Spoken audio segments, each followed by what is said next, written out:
Good morning, everybody, and welcome to our webcast. My name is Mike Follett. I'm happy to be here with you this morning on this economic report-filled morning. We got a bunch of labor information coming through. If you haven't seen that yet, we'll talk about it for a few minutes.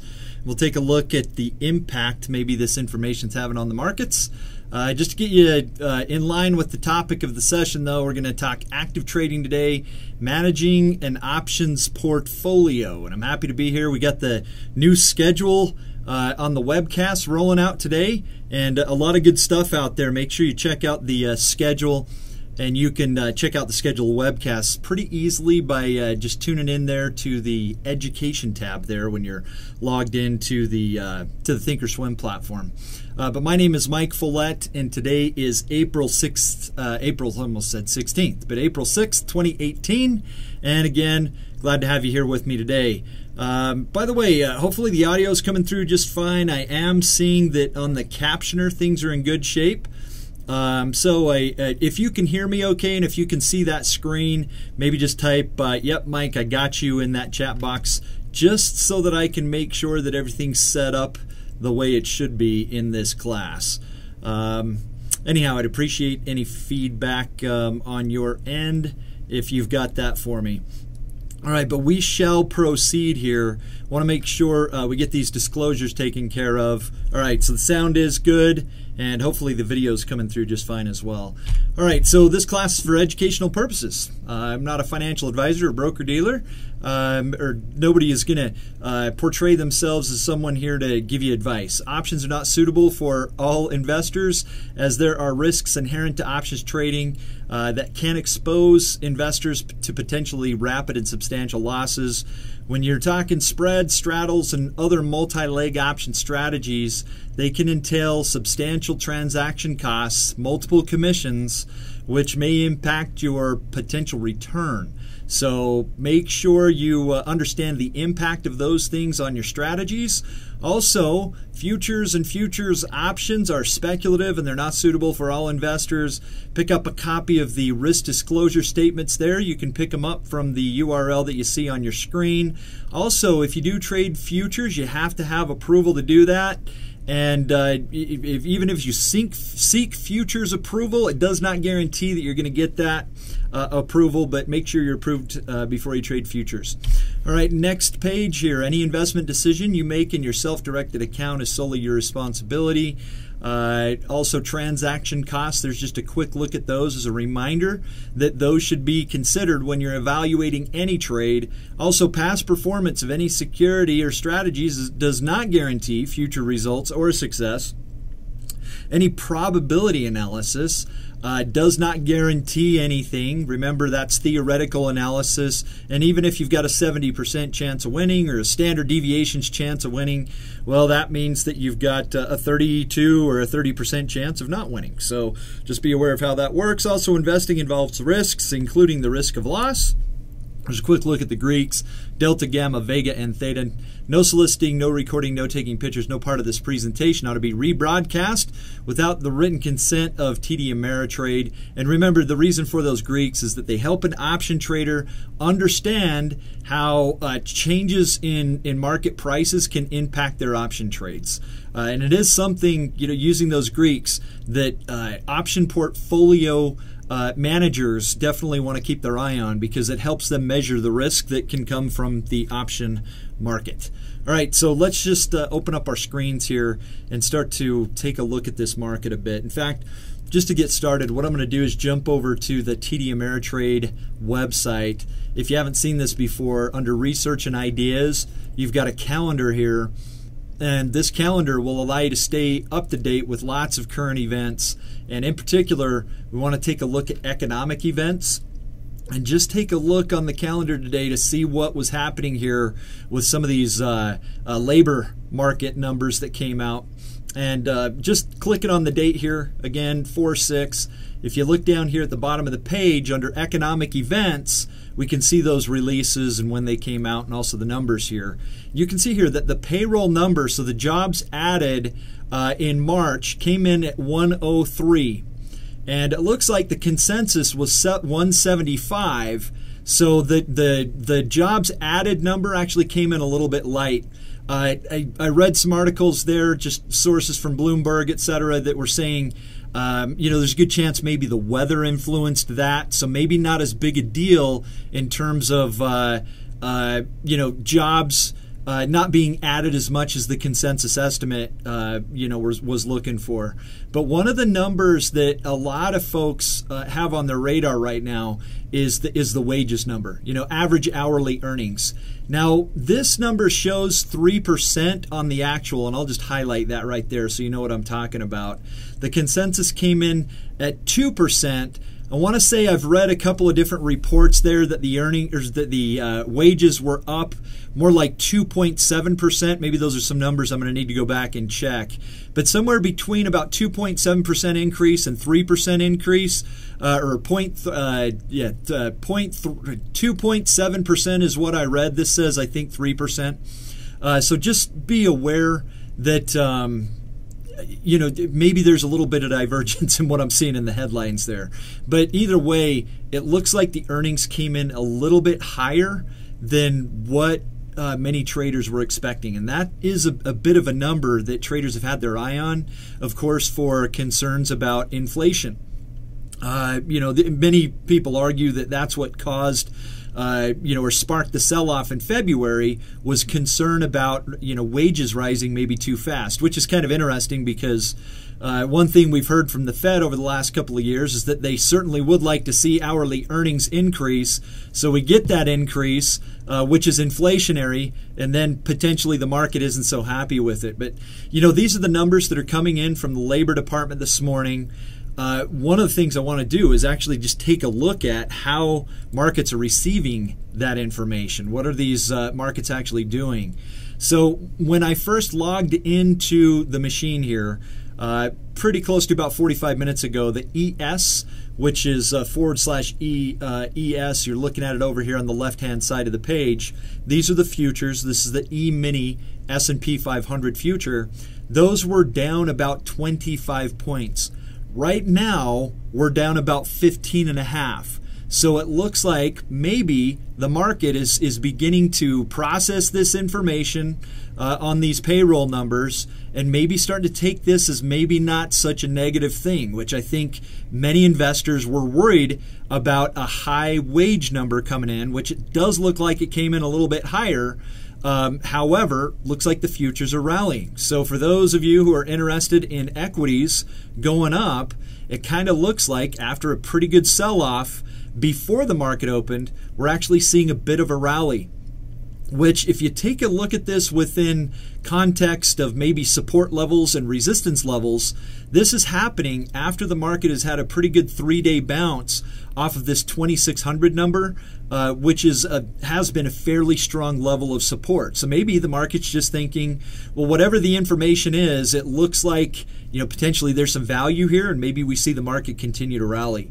But that's how the price action is kind of playing out here, where the market was worried, right? We had a pretty big down move before the market opened. Labor number came out. There was a bit of a shot to the downside, and now it looks like we got some recovery because on the ES we're down 12.5 right now, which is basically the S&P 500. That's 0.5%. Of course, if someone wanted to just take a look right at the SPX, that's not a bad way to go either. Many investors do like to watch these futures, however, because if someone has futures trading authorization, certainly they could look to put in a futures trade to either hedge their portfolio or maybe even to speculate with options. This is a class about managing an options portfolio when you get right down to it. And these futures, although they're highly leveraged and some people aren't that aware of what's going on with these futures, we've seen a lot of increase in terms of activity in futures over the last couple of years. A lot of investors are watching futures a lot more actively than they used to be. Again, the amount of leverage is a little bit tricky, but they do trade options, and the options are fairly liquid as well. I'm not recommending futures here. But traders do like to keep those futures on their screen so that they can understand what prices are doing, number one, even in the after hours, and potentially use those futures as an underlying for their option trades in a portfolio like that. But the S&P 500 now is down about 11, so it looks like we continue to rally. Now, one of the things that many investors do have their eye on right now, especially in light of these labor numbers coming out, are bonds. I mean, and you're probably reading headlines out there on whatever financial news site you're looking at, but a lot of people are watching these yields. They want to know how the bond market is processing this information. Is this going to be taken as something that's very inflationary, or is this going to be taken as something that might actually indicate that we need lower interest rates potentially, or give us some sort of a bias on maybe what the Fed's next move might be? I'm going to take a look at some bond yields here for just 1 second. And there's a couple of ways that you can look at bond yields. You could either look at the futures price of the bonds themselves. So for example, if someone wanted to keep their eye on the 10-year treasury yield, they could actually watch the /ZN, which is the price of the 10-year treasury note bond future. And just understand, if this is going up, which right now we are moving up a little bit, and let me just highlight this a little bit closer, zoom in a little bit further so that you can see that a bit better. We're actually seeing a little bit of a rally here in these futures prices. So this is the 10-year bond. Now, what does that mean about yields? If this bond price is rallying, that means yields are coming down. Now, if that's hard for anybody to interpret, you could also look at the actual yield itself. It's not a tradable product, the yield. However, you could look at TNX, for example. That's the 10-year Treasury Yield Index. And you can see here, that's dropping down a little bit. So it looks like bonds are moving up on the heels of this information, and yields are moving down. So what does that mean? Well, who knows? I mean, this could change at any second, but right now the market is taking this. Equities are actually moving up a little bit, or they've actually recovered a bit, and bonds are doing the same thing. They're moving up, which means yields are coming down. So maybe in light of this information, maybe some of this concern about too much inflation, even though this number does look a little bit higher than maybe what the market was expecting, maybe the market's thinking, yeah, it's not overly hot necessarily. But these are just some things to keep your eye on. And there's market relationships or intermarket relationships that happen. And certainly, if you can lock into some of these intermarket relationships, it can give an investor some trade ideas potentially, and also make them a more informed investor. And that's what it's all about. It's a little bit tricky because once you think you've got a read on things, okay, the market wants yields to come down. Let's say that's what it looks like right now, because yields are dropping a little bit and equities are actually starting to recover. But let's say that's the mindset. That can change. But it is, worth noting some of these intermarket relationships that are happening. But that's the 10-year yield and also the 10-year future. If you wanted to take a look maybe at longer-term yields, you could look at /ZB. That's the price of the future itself, right? The future price. So this is something that investors do buy and sell. And if you can see this going up, right? This is the 30-year. That means that 30-year yields are dropping. And also, if you wanted to take a look at those 30-year yields themselves, you could bring up ticker symbol TYX. That's the 30-year Treasury Index. So yields dropping a little bit today, a little bit of a rally in the bond market, and equities. Let's just circle back around and take a look at equities. Equities have had a rally off their lows. The /ES is still down, right? But it's not as down as it was before. So we'll see the way the market continues to accept this information going forward. One of the indexes that was positive just a minute ago, and it has been a little bit stronger than big caps, is small caps here. I'm taking a look at /RTY. The RTY, and again, this is a future. This is the Russell 2000 index future. And this has been stronger than the S&P 500. Small caps, especially in light of all this tariff and trade war talk that are out there, these have been a bit more resilient to the uncertainty that's happening kind of on a global scale. And some investors argue the reason why that's happening is because you've got more domestic-oriented stocks that don't have as much international exposure. Therefore, pricing from tariffs aren't going to influence them as much. And also, if the grand scheme of the tariffs works out, it could lead to greater economic activity inside U.S. borders, if that makes sense. I mean, I know that's the goal of these tariffs anyway. Who knows? Is that going to backfire? We don't know.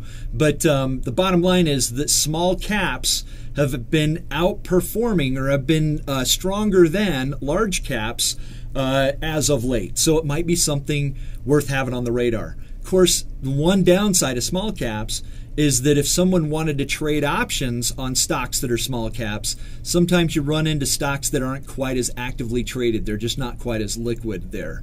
But this is just a quick look at some of the things that are happening on the heels of that labor report. One thing to note, I'm going to take a look at the dollar here.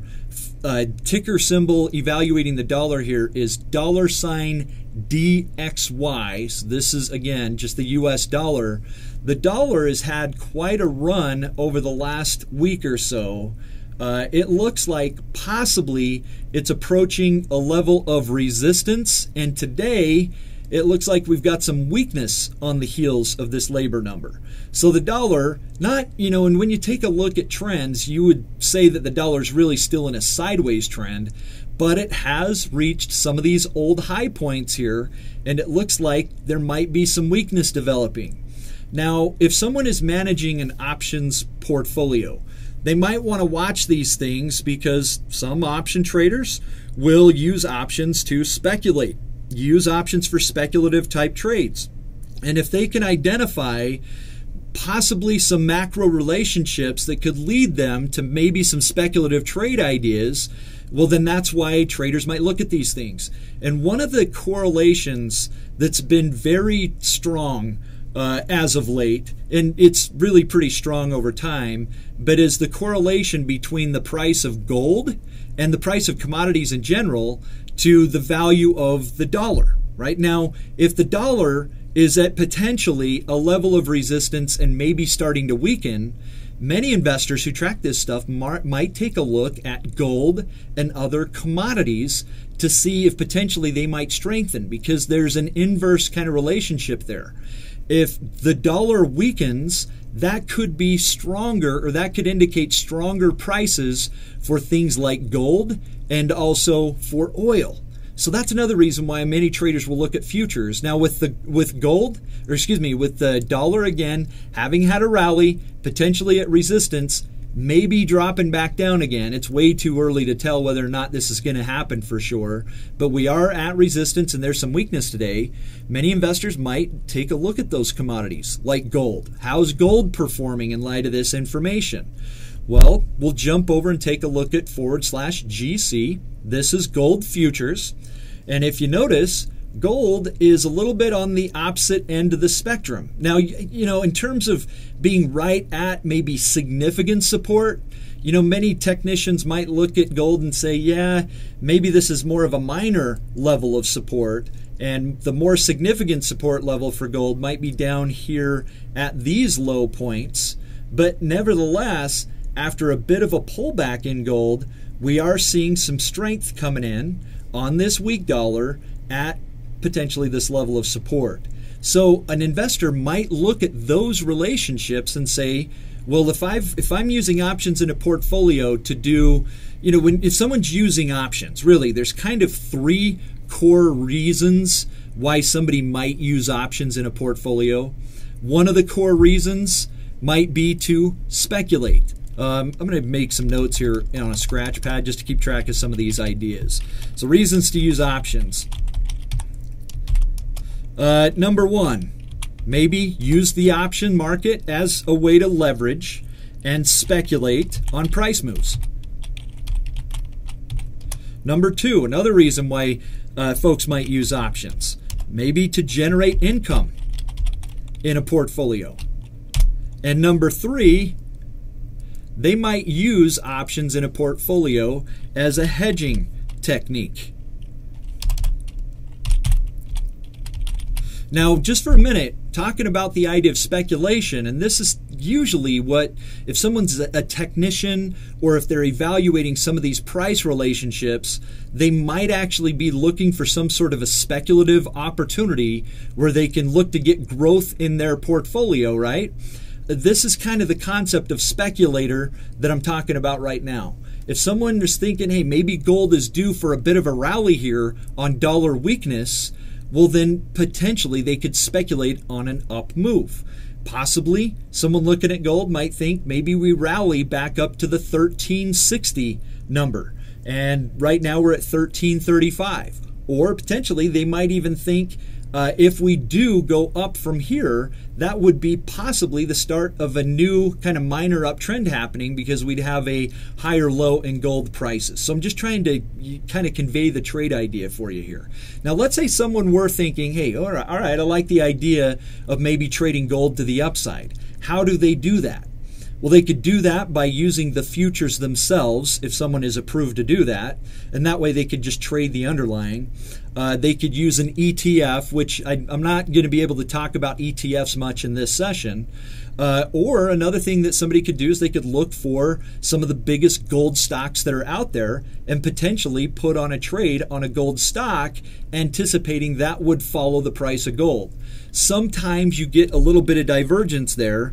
For example, let's just take a look at AEM. This is I don't know how do you say it. I always call it Angelo Eagle Mines, but I think I'm wrong in terms of the way you say the name of this company. But this is one of the larger gold mining companies that are out there. This does have kind of that look where we're getting a bit of a rally here today after we've had a pretty strong up move, a little bit of a pullback, and now we are seeing a bit of a move higher. But somebody could actually use a gold mining stock as sort of a proxy way to trade gold. But again, you run into that problem where, and you can actually see it on this chart, sometimes gold will go up, and for other economic reasons, gold stocks might not follow along. But it looks like, at least with regard to today's pricing activity, AEM is kind of moving higher here. We are seeing a bit of an up move, potentially off of maybe a level of support right here in the neighborhood of about $41. Now, some folks just don't like to trade gold at all, and those types of individuals might just stay away.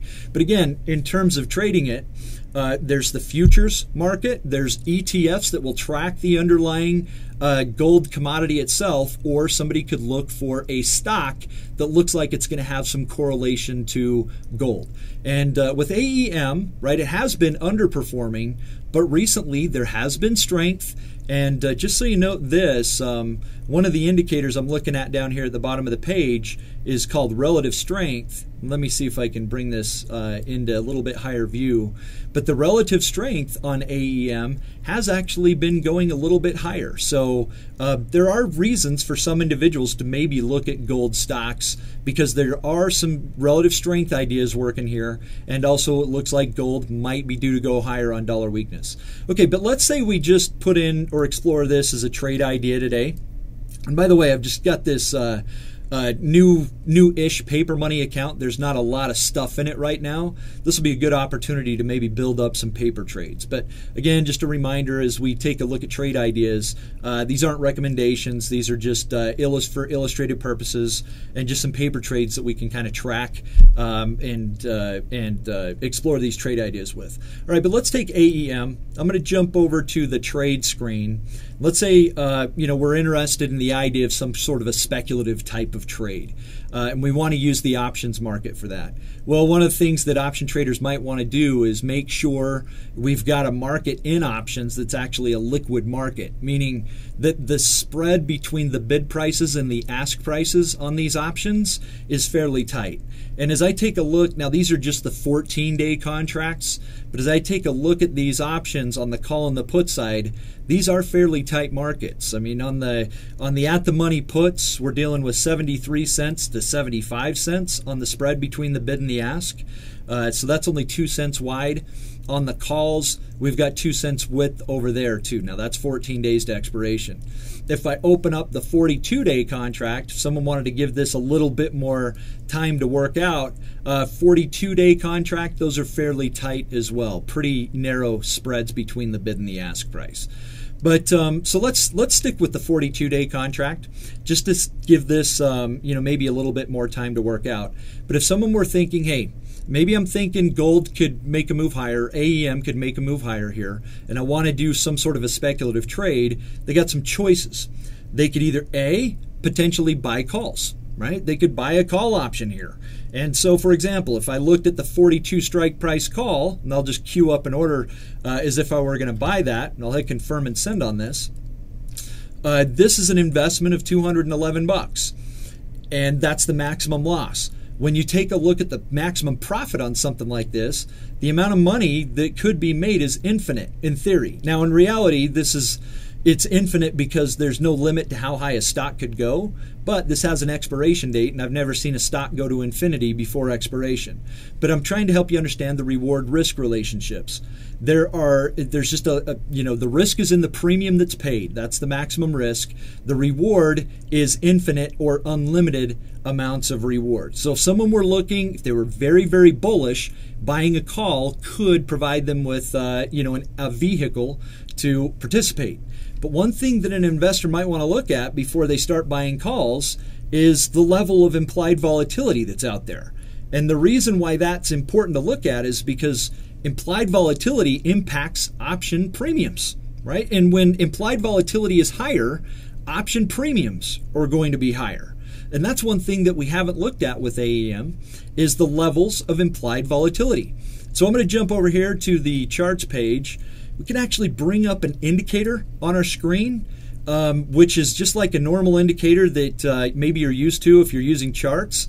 The way to bring this up is click on this beaker icon at the top of your chart and then go to implied volatility or start typing IMP in the box over there on the left-hand side of the page. You'll see implied volatility. You can just add that to the chart.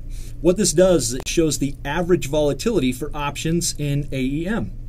Rolling between about a 10 and a 40-day expiration, as I recall the way that calculation works. Right now we've got volatility at around 31%. Okay, and I'm looking at this green line at the bottom of my page in case you're trying to follow along with me here and you're not sure what indicator I'm looking at. But we're right around 31%. Now what does that mean? Well, that means that volatility on average is in 31% ballpark when you're looking at the options here. Okay, now is this high volatility or is this low volatility? Well, what you do is you compare that to itself. Let me zoom out just a little bit. If we compare volatility right now to where it has been, right, it looks like, at least since December, volatility is sort of at higher levels. It's not as high as we've seen. We've seen it all the way up to nearly 40%. Of course, that was right before the earnings announcement. But we've seen it as low as about 21%. And right now we're at 31%. Someone might gauge this as being relatively high compared to maybe high and low levels of volatility. Now, if someone were thinking that volatility is high and that these options might be a little bit on the expensive side, because again, this is sort of like a price tag for time value when you're looking at options, someone might say, well, rather than just purely buy volatility, and that's basically what an investor's doing, if they're just straight buying calls or buying puts, they might decide to do some sort of a spread. What that means is as they're buying volatility, they might decide to sell some volatility to help neutralize that impact. Because if someone buys a bunch of volatility and volatility drops, okay, let's say volatility does go down, which can be kind of common when you're talking about rallies, although we have rallied here in this stock and volatility's generally been going higher, and sometimes that'll happen with commodities. But, generally, if prices rally, volatility has a tendency to come down. But if someone wanted to avoid that, they might do a spread to neutralize that impact on their trade. And so let's just jump over to the trade screen and let's just kind of talk about what a spread might look like. So if someone wanted to buy this call, but they're knowing they're going to be buying a bunch of volatility, and they were willing to sacrifice some of the upside profit that they would otherwise have in a call in order to pay down some of the volatility that's there, what they could do is, so I just queued up an order to buy this 42 call, but what they could do is maybe look for a higher strike price call and sell that. Okay, so buy a lower strike price call. That's going to have them buying volatility, but then find a call at a higher strike price and maybe sell that, and we'll go with this 45 here strike price. What that does is it pays down the debit on the long call, right? It's a way to kind of finance or fund this call that's being purchased at 42 and all that volatility that's being purchased, right? If we're selling some premium against that, that actually reduces that volatility exposure. But if I hit confirm and send, what you're going to see here is that the profit potential is not as high. On the straight long call, the profit potential was unlimited. Right now, on this spread trade, it's $179 profit. But here's the good news for many investors. The max loss was actually reduced. It was reduced by the amount of premium that was sold in that 45 call. So the max loss actually went down. Max profit was capped. But if someone were taking a look at this from a reward risk perspective, there's still more reward in this trade than there is risk. Okay, so that's one way to cope with kind of higher volatility levels, is potentially turn that into a spread. Consequences of the spread are that you limit the gain, but if someone still felt like, hey, the gain compared to the loss still makes the juice worth the squeeze, right? Or the reward risk relationship still makes the juice worth the squeeze, then that might be the fit that they're looking for. And just to get the ball rolling on this, let's say we put in a paper trade on this. This has, or the name for this type of trade, just to put that in your wheelhouse if you're not familiar with it, this is what they call a bull call vertical spread. And backing up to just the way basic things of options, this gives an investor the right to buy the stock at 42 and the obligation to sell the stock at 45. Okay, and if you can visualize this, if the stock is at 45 or higher on the expiration date, so maybe even write that down just so you're tracking with me. If the stock is at $45 or higher on the expiration date, all these options basically would expire in the money. And what would happen is, because all these options would be in the money if the stock were at 45 or higher, is they would automatically be exercised. Now, if these options were automatically exercised, that means we'd buy the stock at 42 and we'd sell the stock at 45, just automatically, because of the automatic exercise. Now, if you can visualize that, if we buy at 42 and sell the stock at 45, that has $3 worth of value, right? So this spread that's going for 121 right now could become worth $3 if the stock is above 45 on expiration and both of these options get assigned. But that's the maximum gain on this spread. It could become worth $3. Now, many individuals, rather than holding these through the expiration date, they don't prefer doing that. What they might do on this is look to sell this vertical spread for a profit without taking it through the expiration date. And just understand this, the most this vertical could ever become worth is $3, right? The difference between those two strikes. So many investors, if they're buying up the spread like this, they might decide to have an order to sell it if it gets somewhere close to 3. And let me show you what I mean. I'm going to go ahead and put this trade in as a paper trade using first trigger sequence. As I'm placing the order to buy this vertical, what I'm going to do is create an opposite order to sell this vertical spread, and we'll sell this vertical spread. Let's say if it goes up to a value of $2.50. So hopefully that happens before the expiration date, right? That would be the goal here.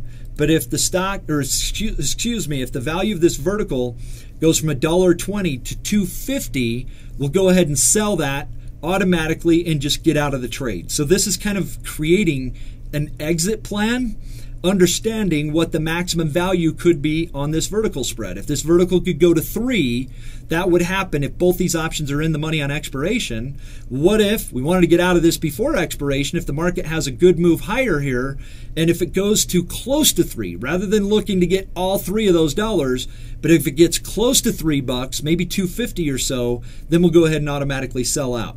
Is that a reasonable way to approach this? It potentially is one way to get the job done. I'll tell you what, let's just start by we'll buy 3 of these verticals, and we'll put it in order to sell those 3 verticals if they go up to $2.50. And I'll hit confirm and send on that. And you can see here that in terms of the profit loss numbers on this, since we're doing 3 of these, the max loss is now $3.66. The max profit, if this went all the way to $3, is $5.34. We're kind of giving up that maximum profit, but still, it's better than 100% return if this trade worked out, right? But always consider your cost of commissions, right? And you can see those on your screen, before you start to trade something. But let me go ahead and hit send on that, and we'll just put that trade in. Now I got filled immediately, and that worries me, right? Well, it's a paper money account, but so that was a pretty small amount of capital that we just put in right there. I do have a thought in terms of managing an options portfolio, or even if someone doesn't have an options portfolio. The approach to getting filled, is it always that, traders just jump in there and they just buy as many shares of stock as they can at the current price, or as many verticals as they can at the current price? Or have you ever had that experience where as soon as you buy something, the market goes down, right? And you realize in the middle of the day that maybe you could have bought into that spread or that stock cheaper than where it is now. If you've ever run into that circumstance, you might decide to do maybe a layered approach to allocation if you've never heard of that before. What layering means is that rather than putting all of your trades in at one time or at one set of strikes, maybe think of an overall allocation idea, right? Let's say we wanted to have at least 5 of these verticals and I just put in 3. But maybe put in an order on another set of verticals if the price is lower, right? Just in case the market actually comes down and this wasn't the optimal time to buy in. And so let's say we're willing to go up to 5 verticals and I just bought 3. I'm just going to queue up an order to buy another set of verticals here. And just as a reminder, we just got into that existing vertical spread for $1.22, and that was the 42 to the 45 strikes. What if we do the 42 to the 45 again, but we put in an order to buy into those for, $1 instead? So just knowing that maybe this isn't the perfect time to get in. I mean, even if you've got all the ducks in the row on the technical analysis, have you noticed that it's pretty common that the market actually goes against you? If you've run into that situation before and you think, wow, I could have got in at a better price, you might decide to layer in the allocation. So let's say the allocation number I want to do is 5. Rather than putting all 5 in at one time at one price, maybe break that up a little bit. So I put in an order again already for 3. Let's say we want to buy 2 more for $1. And so we'll go ahead and put an order in there, and also have a sequential order here. Oops, I hit blast all on accident. We'll have a sequential order to create an opposite trade here if the vertical goes to what? $2.50, because its maximum value could be 3. So again, rather than just putting everything in on one roll of the dice, does it make more sense for a trader to actually think, I'm willing to go 5 verticals, let's put those in at multiple levels, knowing that prices oscillate, they fluctuate, they move around. And I'll tell you what, I'm going to put this in GTC on both of these, just in case we don't fill it $1 today. If the market does come down, maybe tomorrow, well, not tomorrow, but Monday or whatever, then we can buy in at a lower number there. But let me hit confirm and send, and we'll go ahead and put that trade in.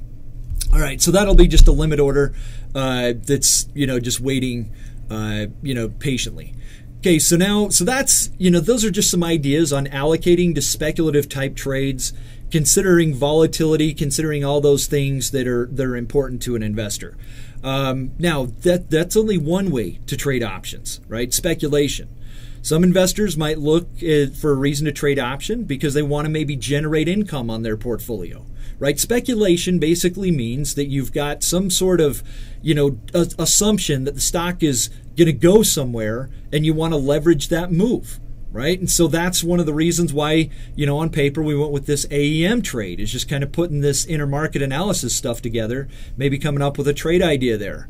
But other reasons why traders might use options in a portfolio, maybe they've got stocks that are sitting in their portfolio. And on their individual stocks, maybe they want to generate income. Or maybe they want to generate some income and use the income as a way to maybe buy into some stocks in a portfolio. Any number of reasons why people might decide to generate income on a portfolio. But let's say income is the name of the game. Let's explore that idea a little bit here. And let's see if we can maybe find another paper trade opportunity. Actually, I do have 100 shares of Microsoft in this portfolio right now. 100 shares of Microsoft, and it looks like this position is down a little bit. It's not huge, but a little bit. If someone has 100 shares of stock sitting in their portfolio and they wanted to generate some income against that, they could be a covered call seller. It's kind of a basic type of position for an option trader.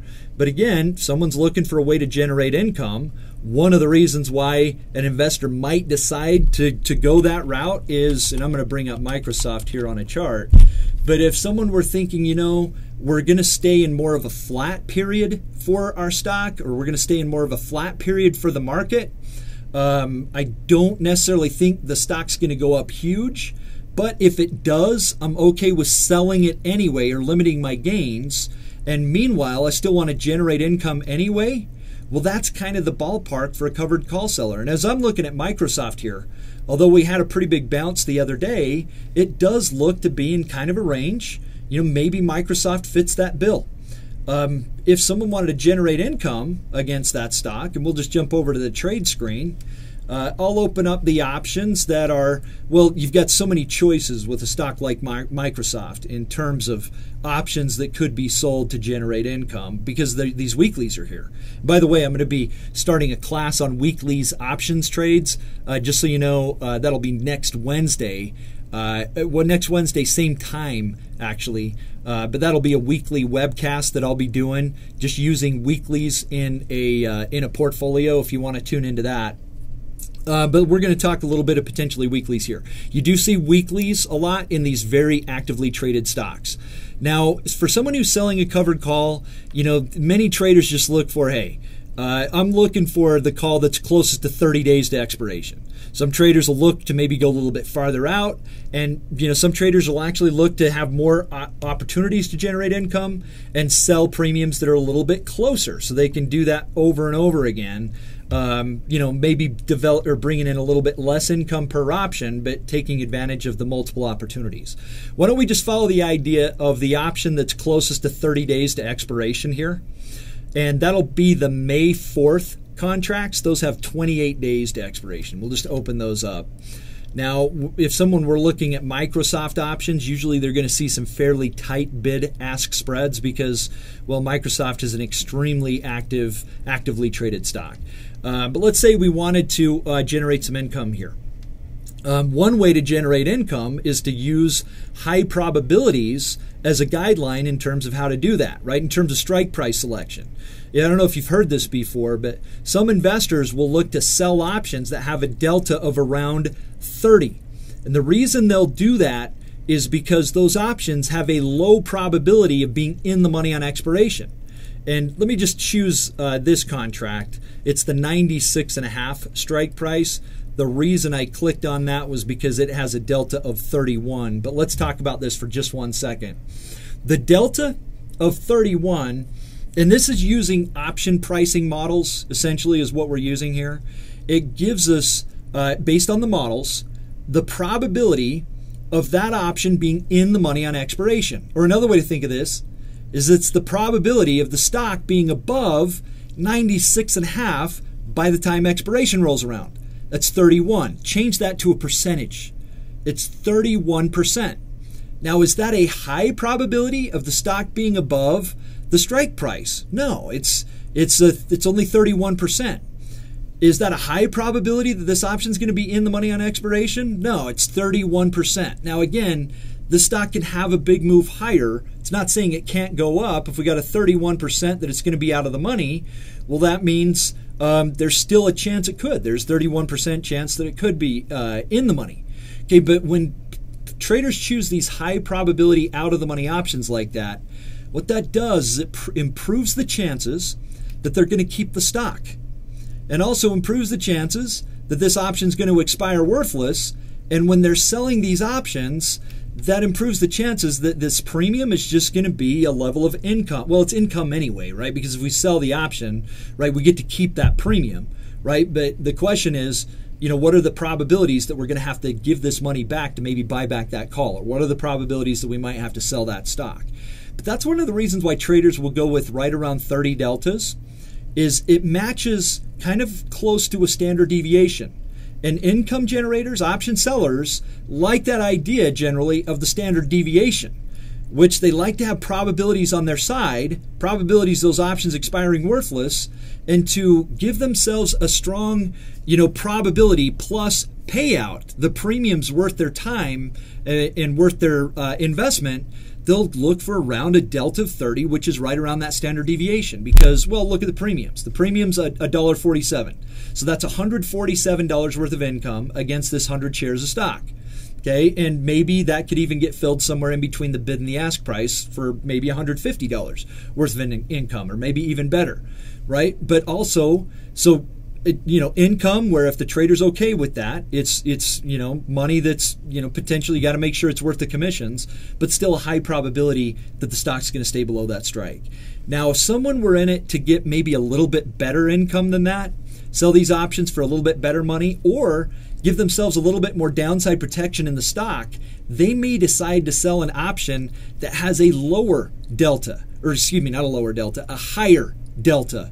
And what that means is that there's a better chance the stock's going to be above those strike prices, but for that better chance, they actually receive better premium. So if the stock stays sideways or goes down, they get to keep more income, right? Because, the stock stayed below that strike price, right? But one way to do this is just, hey, look for, something right around a delta of 30, and that puts them around the standard deviation of that option expiring worthless. All right, so anyhow, got this. Let's say we wanted to generate some income. Let's just put in this covered call. We'll go with, it looks like the mid price on that is 153 or 1.53.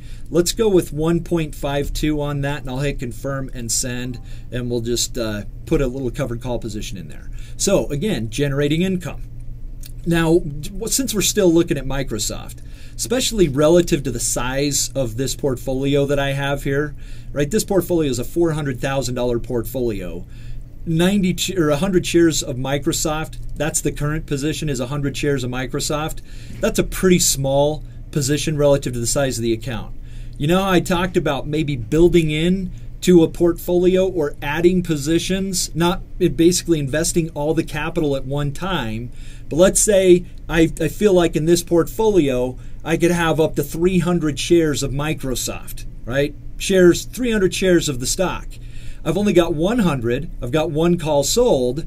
Would it be, interesting to basically get paid income out of the put side of the market and take the consequences of maybe buying into the stock at the strike price if it goes down? Let me show you what I mean. I'm going to use this delta of around 30 idea again. Let me go to this 88 strike price put over here. I'll just highlight that. If I sold this put, right, again, this is under the idea of income generation. If I sold this put, this would put me under obligation to buy into the stock at the strike. Now, I have 100 shares of stock right now, so if I decide to sell this put, that means I'm willing to buy or willing to own 200 shares of stock total, right? This, if I sell one, that's worth 100 shares. That would take the total position to 200 shares. But could this be a way for an investor to possibly layer in or allocate into their stock positions using an income generating approach? And if you can think, what we're building here, got shares of stock, we're generating some income, but we're willing to sell the stock if it goes up to 96.5, which is where those calls are. Well, if we can buy more shares of stock here and add to that position, if it goes down, would it be interesting to maybe generate some income by selling a put at a lower strike price and being willing to buy into the stock at maybe a level of 88? Let's go ahead and do that. Just so that everybody understands, though, this put position carries ultimately the same risk as buying 100 shares of stock, because we're under obligation to buy into 100 shares of stock at 88. But for that obligation, we get paid income of $155, or somewhere between $155 and the mid price on that is $159. Let's go for $158 here. But I'll go ahead and hit confirm and send on that. And we'll send that position off here as well. So this is one way that investors could actually use options to generate income and allow them to trade their stocks, right? Stocks, if you're willing to sell those at a higher price, sell a call, generate some income to do that. If you're willing to buy into new shares at a lower price, you'd sell some puts, right? Or sell puts to do that as well. So what we've got is a position that could total 200 shares of stock. We're willing to sell our current shares at 96.5, and we're willing to buy into new shares at 88. And we just brought in, what, $300 or whatever it is worth of paper money income for our willingness to buy the stock $4 lower and sell the stock basically $4 higher. Now, let's talk for just 1 second about Greeks, because I do think Greeks are pretty important. If someone is managing and creating an options portfolio, you want to understand what you're actually creating here, okay? What is it that I'm creating? If I'm selling calls and puts and putting in different spread trades, what type of risk am I actually accumulating? And how do I define the values of these amounts of risk? Well, let's just take a look at the Microsoft position for 1 second. And so I'll just highlight this, and just so you know, I jump back over to the monitor page. On this Microsoft position, I have some Greeks that are developing.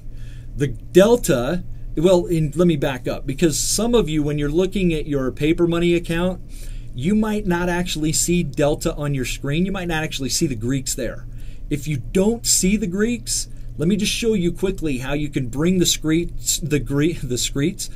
Greeks onto your screen so that you can evaluate these same numbers on your own positions. What you got to do is you got to hit this little gear icon that's assigned to the group, or that's all the way to the right of the group that you're currently dealing with. And this is just unallocated, so it says none right here. So I'm hitting the gear on the far right-hand side of the page. This allows me to update the columns of information under this group. And you can see that. That's the title of this little window, columns of group. Now, this is the information that's currently on the screen. And again, yours might vary. It's what's under current set. We do have a bunch of available items here. If you wanted to bring the Greeks over and evaluate those, a lot of investors, they're going to go with Delta, Theta, and Vega. Many investors will bring up Gamma as well, but for now, just to keep less numbers on the screen, I'm going to leave Gamma out of it. But you can click the available item that you're looking for, in this case Delta, just highlight that, hit add item, and that'll move it over to the right-hand side of the page. Okay, if you want to subtract an item, you can just remove it that way. Okay, so anyhow, I've got Delta, Theta, Vega. Now Delta is price exposure, Theta is time decay exposure, and Vega is volatility exposure. So price, time, volatility exposure in our options portfolio. Let's just evaluate those quickly on Microsoft. My delta on Microsoft is positive, it's a positive number, 97. Now if someone's trying to figure out what that means, it's translating risk levels. It's telling us that we have basically $97 worth of risk to a 1 point move in Microsoft. So if the stock goes up a point, we should make about 97 bucks out of that. Okay, if the stock goes down a point, should lose about 97 bucks out of that. It's directional exposure. And it's interesting because if you compare this to like EOG, EOG also has a delta. That's a rounded delta of 100. Why would EOG have a delta of 100 and be right on the money with a delta of 100? Let me open up EOG. Well, that's just because it's 100 shares of stock. Notice the difference between EOG and Microsoft as well on these other Greeks. Microsoft it's got a theta number, it's positive 9.48. What that means is that this is in a position to make 9 we'll just round it up to 10. I realize it's 9.86, but $9 a day in potentially time decay, right? That's the rate at which these options are melting per day. 9.86, that's the income label or the variable there, the Greek assigned to that time decay. Now, if you look at EOG, there's no income on that. There's no time decay working for that. So, so what we got on Microsoft, it's very similar risk, but Microsoft compared to EOG, you can see that income differential. Microsoft has the positive time decay working for it. Now, one thing to note here as well, it's got negative vega of 18. What that means is that this will make money faster if volatility comes down. If volatility drops, it could make $18 for every 1 point move in volatility. But EOG doesn't have that type of exposure. Now, if someone were thinking, I like this idea of maybe adding income to a portfolio and generating income, and I've got EOG, 100 shares of EOG sitting there, and maybe, well, the stock's down today, maybe someone were thinking, hey, I think this stock is due for a down or a flat period. I wouldn't mind maybe bringing in some income or generating some theta there, then someone might decide to sell a covered call against that too. And let me just do that, and we'll end on this note. Now, I want to explore even more advanced concepts than this in other classes, so tune in next week. We're going to talk a little bit more about multi-leg option strategies next week, but I want to finish up by just kind of showing you what the Greeks look like and what that process is like selling calls against another stock in the portfolio, right? It's only 100 shares on EOG that we've got here, and I say only 100 shares because relative to a $400,000 account, again, that's a pretty small position, but to each their own. But let's look for an option that has a delta of around 30. Just say that's going to be the 107 call. That's 28 days from expiration. Fairly tight-ish bid-ask spreads there. Now, if I click the bid price on that call, it's going to show me the order. It'll queue up an order to buy that to sell that for $1.47. We'll just scooch that up a little bit and see if we can get that done for $1.51. We'll hit confirm and send. Now, if someone were thinking, I've only got 100 shares of EOG, and again, every investor has to make that decision themselves. But if someone were thinking, I wouldn't mind buying into EOG if it actually comes down a bit, maybe to 100, I wouldn't mind buying in, or maybe in a high probability way, an option with a delta of 30 adding to that position, they might decide to sell a put at a lower strike price in order to do that. Now, I've actually got some orders to buy into the stock if it comes down here. I'm going to cancel one of these orders. So one of these limits, I got an order to buy 300 shares total of EOG at right around 100. I'm going to cancel one of those, and rather than using an order to buy in at a lower price for the stock, what I'll do is just sell a put down here. And tell you what, we'll go with this 30 delta put. That's going to be the 99 strike.